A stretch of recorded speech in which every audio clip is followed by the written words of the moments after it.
First of all, Mr. Chairman, congratulations on being re-elected, and I should also put that in for Tony as well. Mr. Chairman and members, I'd like to begin by welcoming the new leader of the Liberal Democrat group, Chris Botton, to this meeting, which is his first in his capacity as the group leader of the Surrey Opposition Forum. I've known Chris for many years through working on Tandridge District Council, and always found him to be decent, genuine, honest and hard-working, putting his residents first in everything he does. I also like to pay tribute to Hazel, the longest-serving member in this chamber who's stepping down after 14 years as leader. Thank you, Hazel. Moving on, Mr. Chairman and members, I was pleased to see many of you at yesterday's important seminar that focused on our recent Ofsted inspection. There is no doubt that report made for very difficult reading for all of us. Claire Kern, the Cabinet Member of Children's Service, will be providing a statement in a few minutes. However, she has made it very clear in recent days that we all take this judgment extremely seriously. We fully accept there's a great deal for us to do to make sure we look after the children of Surrey. Mr. Chairman and members, I've spoken previously in this chamber. I was brought up in care, and the well-being of our children is something I remain passionately about. And it's something that I'm absolutely determined that we get right. It's something that every one of us in this chamber must get right as corporate parents. We all have roles to play. It's something that every one of us in this chamber must get right as corporate parents. I've deliberately said that a second time to see if you're awake. But it's really, really important. As corporate parents, we can make a difference. And all of us should be helping the director, the chief executive, and the staff in the children's service whatever way we can. Because we can make a difference. And that's why we've got firm plans in place. I'm delighted David Hill, one of what I believe to be the country's most highly respected children's services director, has joined us to lead this crucial work. And I would also like to take this opportunity, Mr. Chairman, as well, to congratulate Dave on receiving the CBE from Prince Charles last Friday for his services to children's social care and his work as a Children's Commissioner right across England. A huge achievement, Dave. Well done. Mr. Chairman, our ability to ensure that Surrey's children and young people are safe and secure will go a long way to determining their futures, not our futures, their futures. We have continually risen to the challenge of doing more for less. But like any big organisation that requires constant improvement, we have seen many large businesses that have been part of the commercial landscape disappear, whilst others are struggling to adapt and survive in an ever-changing world. We are also operating in an environment where change is not only desirable but essential. We have to meet the growing needs of our residents with significant reduced funding. You will have seen in your papers today the item on the Surrey draft vision for the future, developed in order to achieve better outcomes for everyone in Surrey. I couldn't help but be reminded of the story of Sir Christopher Wren, walking unrecognised amongst the workers building St Paul's Cathedral 350 years ago. When he asked them what they were doing, most of them replied, cutting some stone.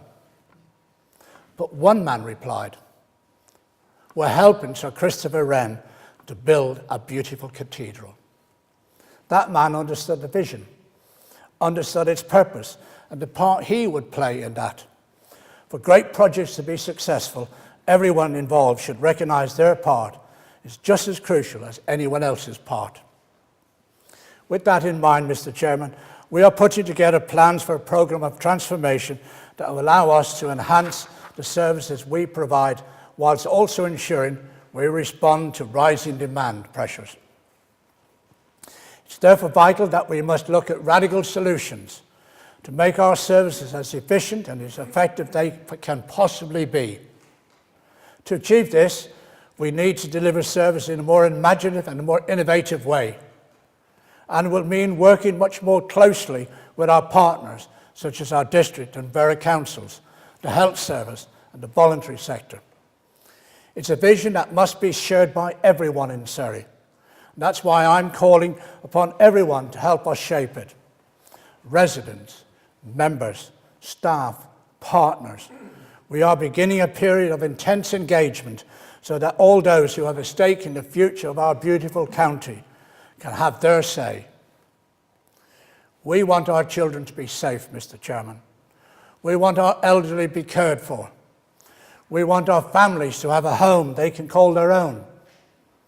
We want our business to be even more successful. And we want no one left behind. They should be our objectives, Mr. Chairman. Key to our transformation programme will be the shaping services around places in which our residents live. We must all respond to the modern needs of our residents, and we cannot assume that what's right for Farnham automatically is right for Merstham. That is why it's vital for us to develop this programme with others. And this will not be just about the services we provide, but also about where and how we provide those services. Only by shaping these plans with residents and partners will we get this right. Of course, we are only at the beginning of this work, and we will need to spend the coming months engaging with stakeholders before the Council considers the vision formally in October, followed by the budget and organisation strategy in November. As part of this, I look forward to us engaging with our residents who pay one of the highest council tax rates in this country. It is vital that they have a say on how this work is shaped.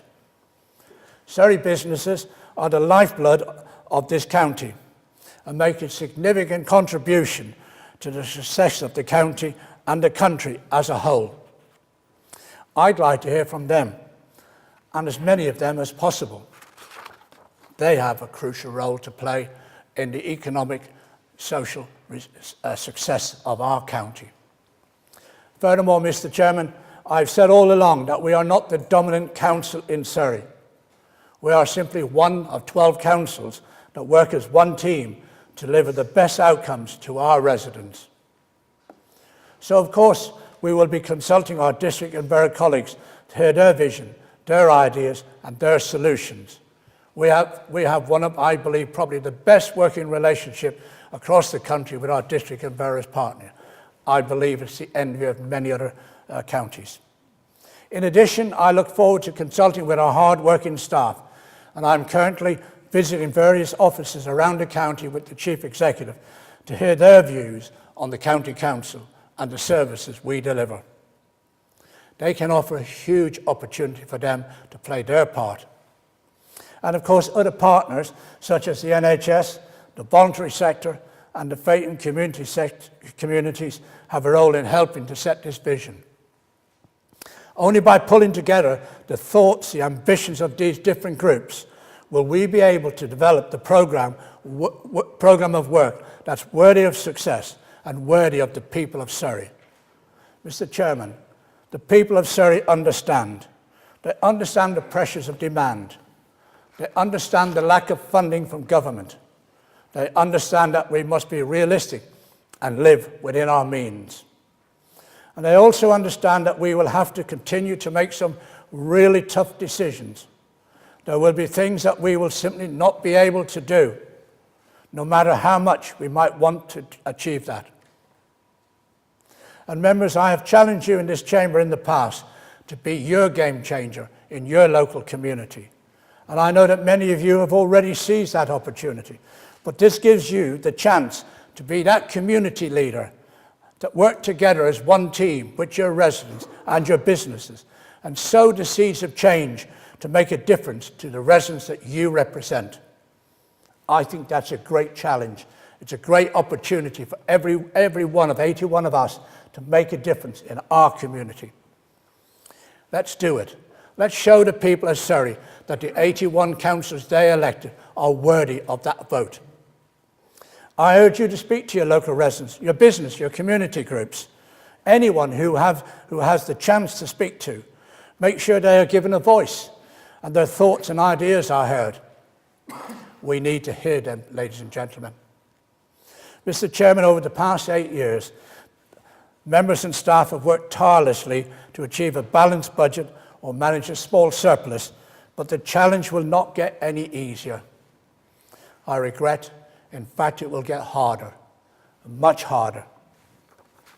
However, I firmly believe that this process will help us to make the choices and set the priorities for the benefit of Surrey residents.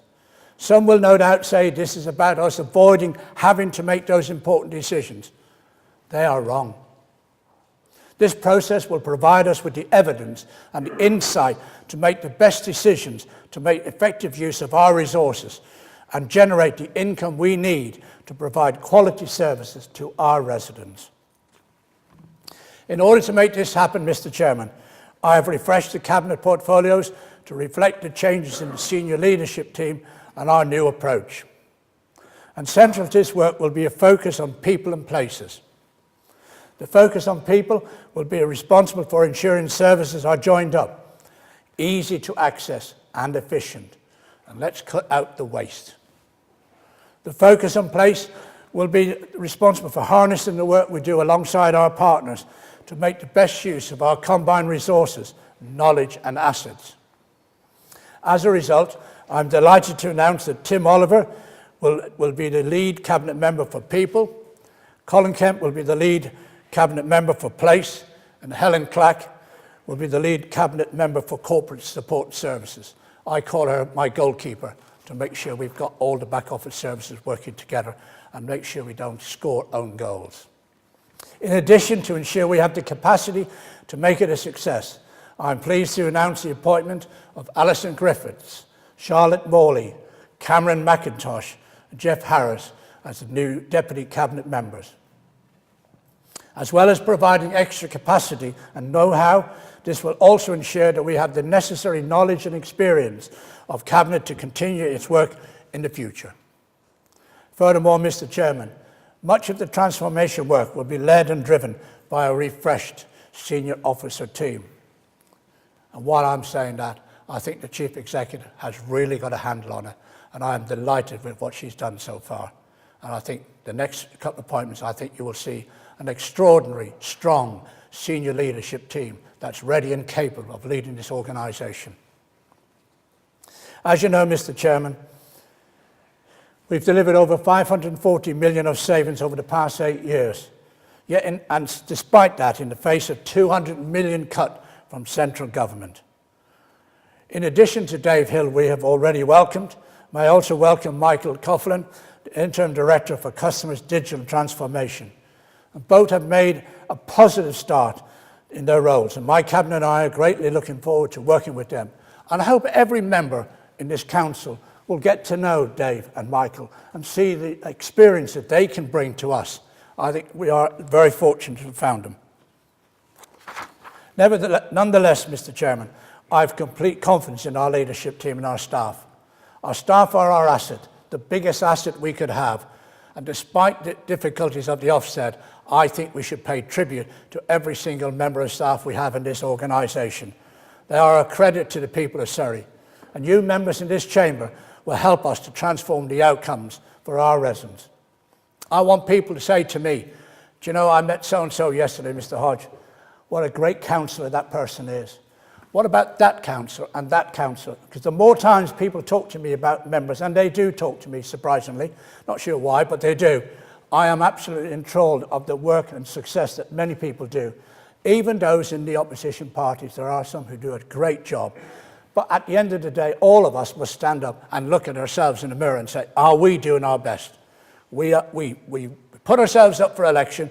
People trusted us with their vote, and therefore we must put that trust back in the people. Finally, Mr. Chairman, I'd like to talk about something so many of our residents have asked us on the doorstep, something that fills our post bags and emails in our daily boxes every day, day in, week in, month in, year in. And it's a frustration for us all, and I know that. I spent some time out with different members from different areas on the roads, and I know the difficulty. And that difficulty revolves around potholes. Potholes on Surrey roads. I share this frustration. In fact, I was speaking at David's parish council last night because you were at a meeting, and frankly, the residents there were totally with me on this. And I know you members share this frustration as well. And earlier this year, I announced we would invest an extra $5 million in tackling the damage on our roads following the recent severe weather. Members already know we received a huge increase in the reported potholes during January, February and March. I can tell you now that the figure for April is even worse, ladies and gentlemen. An increase of 137% on the same month. We've seen 31,500 potholes in 4 months. And that's why we are determined to do even more to tackle this problem for our residents.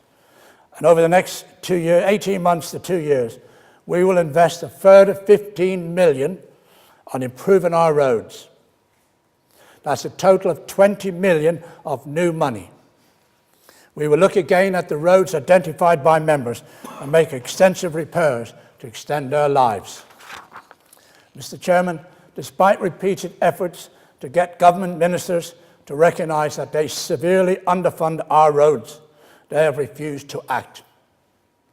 Ministers will not recognise or accept that the sheer volume of traffic on Surrey roads is causing them to deteriorate more quickly. Mr. Chairman and members, so that is why we will act. Thank you.